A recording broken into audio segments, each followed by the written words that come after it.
Syederalun kisruh soal royalti antara musisi Ahmad Dhani dan penyanyi Once Mekel masih menjadi sorotan publik. Sebelumnya, Ahmad Dhani menyebut mantan vokalis band Dewa 19, Once Mekel tak membayar royalti saat menyanyikan lagu ciptaannya. Setelah disebut bersiteru dengan Once Mekel karena royalti, Ahmad Dhani pun memberikan klarifikasinya.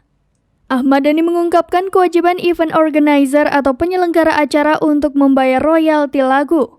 Beredarnya kabar itu membuat publik menilai hubungan Ahmad Dhani dan Once Mekel sedang tidak baik-baik saja. Namun, Dhani membantah kabar keretakan hubungannya dengan Once Mekel.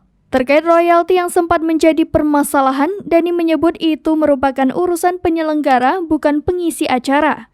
Karena itu, Dhani menyayangkan awak media yang menanyakan perihal royalti ke Once. Perkara royalti itu bermula kala Dhani mendapat laporan yang menyebut banyak I.O. yang mengundang Once tak membayar royalti saat menampilkan lagunya.